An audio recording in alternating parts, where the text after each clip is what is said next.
একটি নতুন ভিডিও নিয়ে চলে এসেছি। আজকে করব কাসুরি মেথি দিয়ে চিকেন। তো এখানে বোনলেস চিকেন আমি কেটে ধুয়ে নিয়েছি। রয়েছে তেজপাতা, জয়ত্রী আর রয়েছে গোলমরিচ, আর এখানে রয়েছে পেঁয়াজ, রসুন, টমেটো, কাঁচা লঙ্কা। স্মুথ একটা পেস্ট তৈরি করে নেব। তো চলো, এর মধ্যে নিয়ে নিয়েছি টক দই আর দিয়ে দিচ্ছি কিছুটা নুন। এবার ভালো করে মেখে নেব, তারপর পেস্টটাকে তৈরি করে নিচ্ছি। এখানে তেলটা আগে থেকেই ছিল, তো ওই তেলেই আমি তেজপাতা, গোলমরিচ, জয়ত্রী ফোড়ন দিয়ে দিচ্ছি।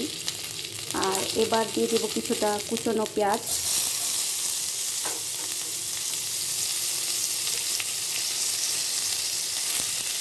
এখানে আরও একটি ব্যাপার স্কিপ করে গেছি, সেটি হচ্ছে চিকেনটাকে মেখে রাখার সময় এখানে দিয়ে দিয়েছিলাম কিছুটা গোলমরিচ গুঁড়ো আর গরম মশলা গুঁড়ো।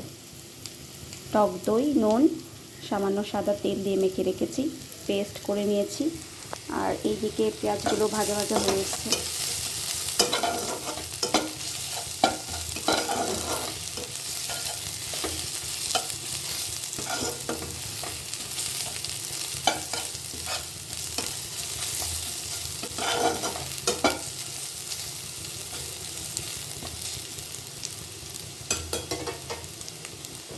এবার এতে আগে থেকে করে রাখা পেস্ট দিয়ে দিচ্ছি।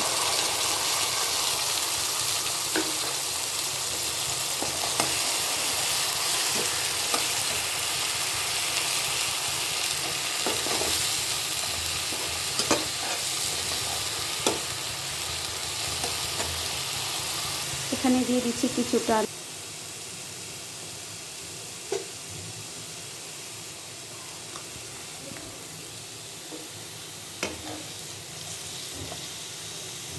এবার এতে চিকেনগুলোকে দিয়ে দিচ্ছি।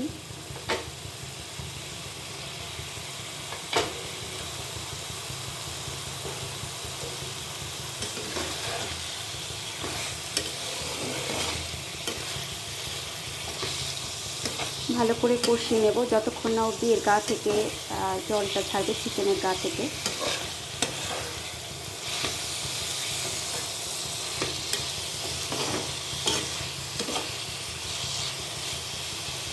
এর মধ্যে দিয়ে দিচ্ছি কিছুটা গরম মশলার গুঁড়ো,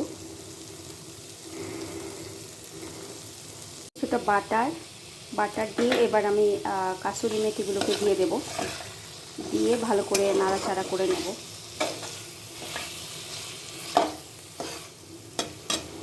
এবার উপর থেকে ছড়িয়ে দিচ্ছি কাসুরি মেথি। আর এই চিকেনটা খেতে সবথেকে বেশি ভালো লাগে লুচি কিংবা পরোটা।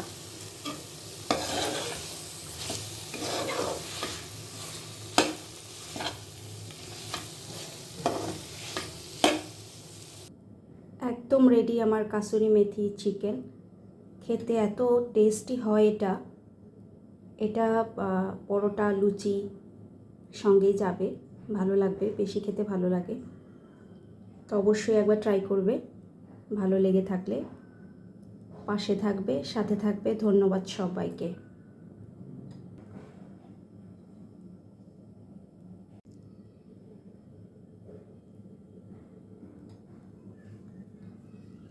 কাসুরি মেথি চিকেন।